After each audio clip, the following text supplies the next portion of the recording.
Hello, I'm Vincent. What's your opinion about cryptocurrencies? Thank you.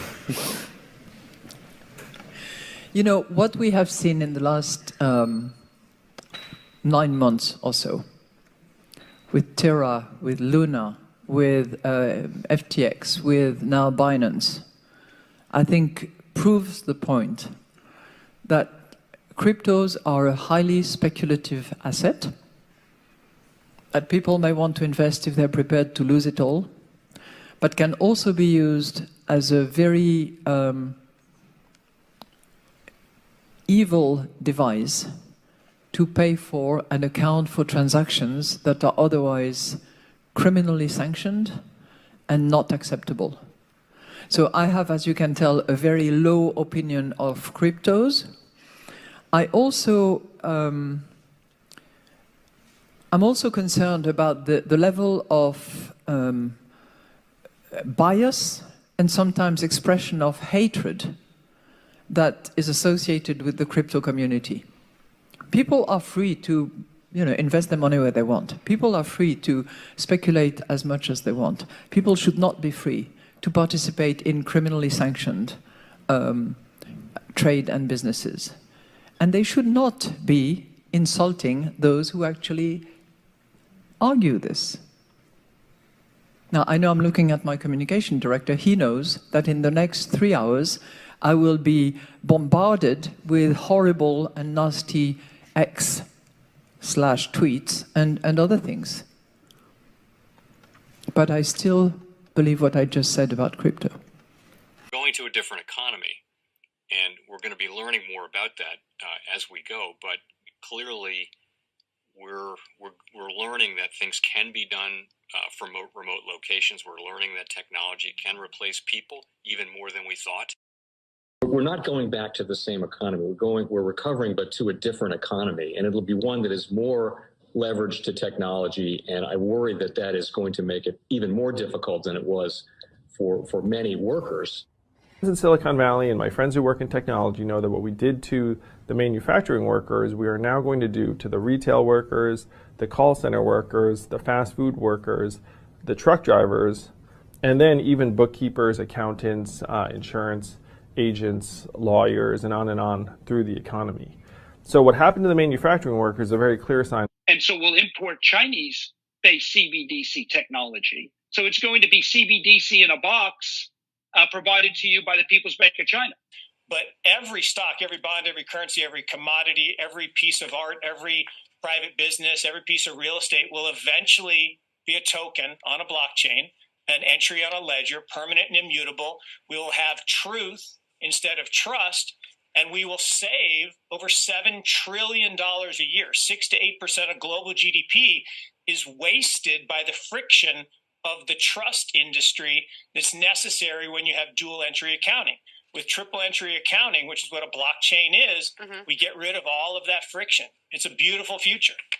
Like what you see in China and their social credit scoring systems, right? If we get identity wrong, it could be a tool to enslave humanity. And if we get it right, it could be a tool to liberate humanity. And as an American, I'm obviously rooting for the one that's on the side of freedom. Bitcoin is an international asset. And also, I do believe the role of crypto is, it's digitizing gold.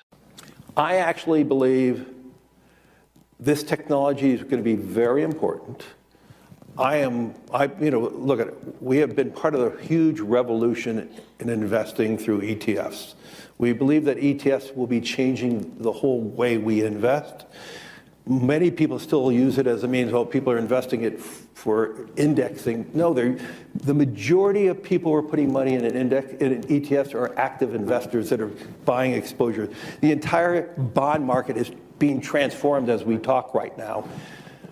I believe the next generation for markets, the next generation for securities will be tokenization of securities.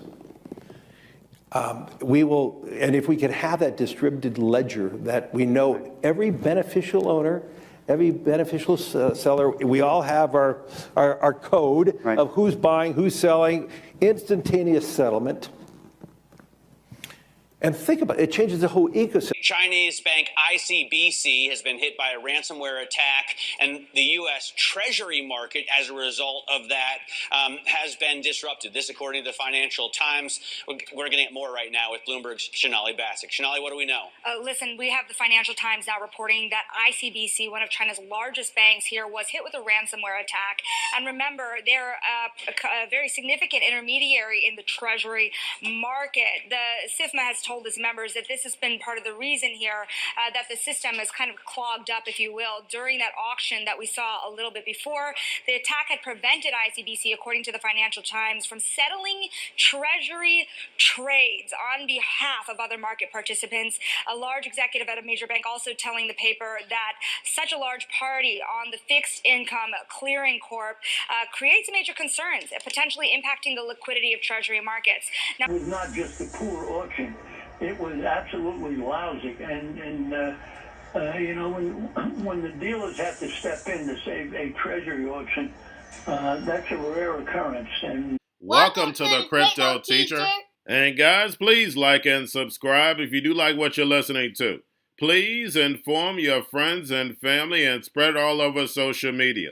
It is imperative that we get back to learning finances and understand how the world really works, because once we understand how the world really works, we understand that it is all planned out. Now, I want to thank those who purchased the books Cryptoteacher and the New World Order book. Remember, the New World Order book shows you how the world really works, and it is definitely time for you to wake up out of that sleep, especially in the times that we're in right now. Now, guys, I told you in 2023 in the first quarter, we would get an event. And now we have the banking collapse, which the master magicians pulled off the perfect distraction. And at the end of the third quarter, going into the fourth quarter, guys, we're going to have another main event. Now, of course, the markets will still pump and dump until we get that next crisis. Guys, we know they're going to pull that rug. And all we have to do is watch the Fed to know exactly when that's about to happen. And also, guys, I want to thank those who purchased the 3 Kids books. It's time to re-educate. Also, much love to those who donate to the Cash App, Patreon. Much love. Keep it coming. Guys, if you're not a part of the Patreon, make sure you're donating to the channel through the actual Cash App. But guys, this next Bitcoin and crypto bull run is going to be a utility run. So you want to make sure you have the cryptos that have real utility. And much love to those who are shopping at both stores. Keep it coming. And of course, guys, we get into Bitcoin and cryptos first. Don't forget to like and subscribe to the channel. And right now, we have Bitcoin and crypto flat. Guys, we know we are the only game in town. Now, we have more drama about to begin. We have Tether and Bitfinex agreed to drop opposition to full request. The New York Freedom of Information Law. They say they want to be transparent. And remember, guys, you're watching a movie. We know the Fed has been behind every pump in crypto, and they've been doing it through stablecoins. And remember, the Crypto Teacher told you. Now, do not forget to pay attention to the actual indicators. We have yield rates up. We have the dollar down. We have volume in crypto up. We have Tether, USDC, and then we have TUSD. And then, of course, guys, we have the Fed. Repo dropped to $865 billion yesterday. Don't forget to pull that on a daily basis. We know Janet Yellen is tapping that. And we have Christine Lagarde playing more of the Hegelian dialectic. And this one here, she sounds like Elizabeth Warren. Crypto has a lot of illegal activity. But guys, we know the banks are the biggest what? I'll let you finish that. Remember, Bitcoin rose during the financial crisis, which was a perfect time for the central banks to implement digital money. They couldn't implement their digital money and start to build out because you would have too much opposition. So they had to create the us versus them. Bitcoin and crypto are for the people, and this current legacy market is for the banks. But the banks and big corporations have been funding crypto from the beginning. Now they're ready to come behind the curtain. Now they want to destroy 99% of the crypto market, take the cryptos that have real use cases and bring it forward in the fourth industrial revolution, but they still maintain control. Don't forget, the NWO are the master magicians. It was a perfect plan from beginning to end, because now the robots, algorithms, and drones are about to rise, because we see all the layoffs are about to happen. We see the consumer is hurting. We see small businesses are hurting. Small banks are hurting. And in order for the NWO to bring in this new system, he has to bring the Americans to their knees.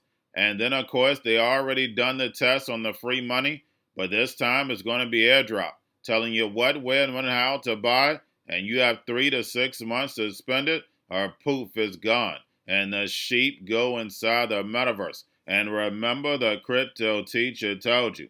Now, guys, do not forget about Grayscale, sent about $30.1 billion. But getting over into a little crypto news, we have UK regulators advocates for asset managers to tokenize funds.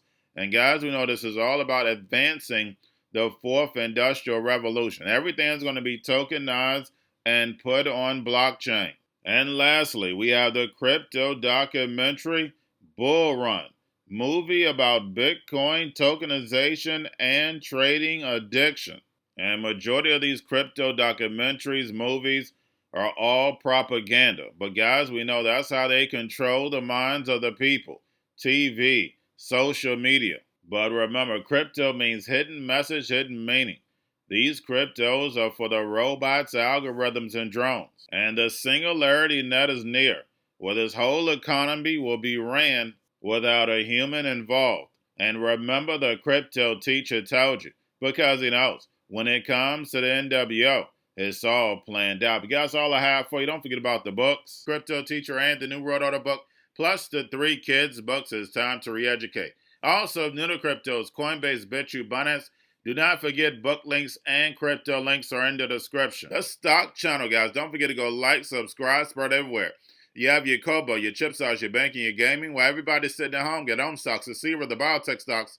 And while everybody's at home wishing they were still getting that free money, what are they doing?